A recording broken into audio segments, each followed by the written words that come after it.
Sebaik berlaku tragedi Yan pada petang 18 Ogos, ramai yang mendakwa ia berpunca daripada aktiviti pembalakan dan kuari. Dakwaan itu segera disangkal Menteri Besar Muhammad Sanusi Maknor.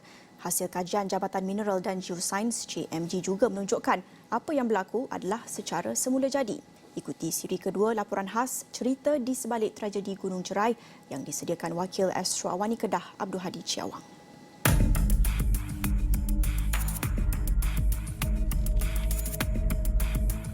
Pengarah JMG Kedah Perlis Pulau Pinang Abdullah Sulaiman berkata, apa yang terjadi adalah berlaku pengumpulan tanah, batu dan pokok di hulu sungai. Bahan yang sama dibawa aliran anak-anak sungai yang masuk ke sungai utama. Isi padu aliran puing yang tinggi selain kelikatan pada bahan yang dibawa menyebabkan berlaku luruan air sehingga mampu menyebabkan kemusnahan di sepanjang laluannya. Pengumpulan daripada aliran pengumpulan tanah, batuan, pokok-pokok daripada runtuhan tersebut akan memasuki anak sungai dan runtuhan tersebut seterusnya akan bergerak kepada sungai utama. So pengumpulan daripada 27 lokasi tersebut melalui anak-anak sungai tersebut akan menuju kepada satu sungai utama dan seterusnya mengalir ke bahagian hilir sungai. So ini menyebabkan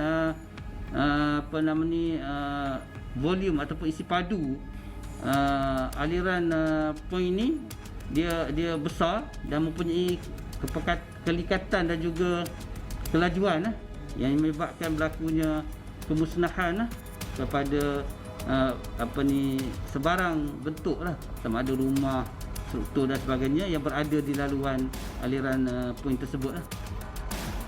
Berdasarkan pemerhatian, tinjauan dan kajian yang dijalankan JMG sejak 19 hingga 28 Ogos, 47 runtuhan dikesan di Gunung Jerai.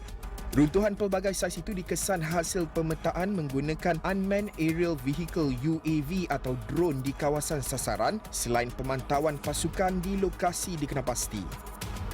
Kita telah kenapasti sebanyak 47 lokasi tanah runtuh di mana dari segi taburannya 25 adalah di kawasan Titi Hayun, maksudnya di hulu di kawasan hulu Titi Hayun. 10 adalah di Batu Hampa, 10 lokasi di puncak Gunung Jerai, 1 di Tanjung Jaga dan 1 di Lembah Bujang. Walaupun ada 2 lokasi yang kita masih lagi belum kena pasti, iaitu di kawasan Tupah dan Seri Perigi kerana kita tidak mempunyai data drone. Ketua Cawangan Kebakaran Geologi Kejuruteraan JMG Dr. Firdaus Ahmad pada masa sama tidak menolak bencana sama mungkin berulang. Ia cuma menunggu masa dan pencetus. Dalam kes ini, kita dapati berdasarkan konsep atau prinsip yang sedia ada, kawasan mempunyai sudut lebih 20 darjah, kan? Dengan sistem letakan yang sama dan juga keadaan ketebalan tanah penutup yang nipis yang kebanyakan kita dapati berdasarkan pemantauan. Jadi potensi atau ancaman terhadap tanah runtuh itu masih ada. Yang cuma kita tak tahu bila ia berlaku, kita tidak tahu buat ketika ini. Kiranya berlaku bencana yang sama pada masa depan, so dengan adanya pengurangan risiko bencana, kita mengharapkan supaya impak kepada bencana tersebut akan berkurangan dan juga kita tahu macam mana kita nak mengurus bencana tanah runtuh ini sekiranya berlaku pada masa depan.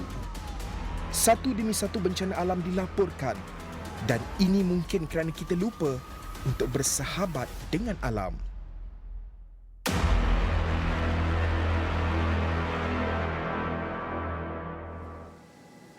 Apa pula kata bomba supaya tragedi kepala air tidak lagi berulang? Dan pandangan sudut bomba ini wajar diambil kira berdasarkan pengalaman terutama di lapangan ketika menyelamat mangsa. Ikuti laporan seterusnya. Sementara itu, Jabatan Bomba dan Penyelamat Malaysia mengemukakan beberapa cadangan berdasarkan apa yang berlaku di Gunung Jerai. Kita tak minta berlaku kali yang kedua. Dia kena ada satu sistem pre-warning. Satu sistem untuk detection, gegaran. Keduanya, bila dia detect, dia boleh bagi warning kepada orang setempat. Dan ketiganya, orang setempat tahu apa nak buat sekiranya berlaku itu, kita takut adanya detector system ataupun alat pengesat, adanya pre-warning, tetapi orang kawasan tu tak tahu apa nak buat. Yang ini yang penting. Langkah-langkah ini katanya akan mempersiapkan penduduk untuk bertindak sekiranya ada amaran awal sekaligus meminimumkan jumlah mangsa.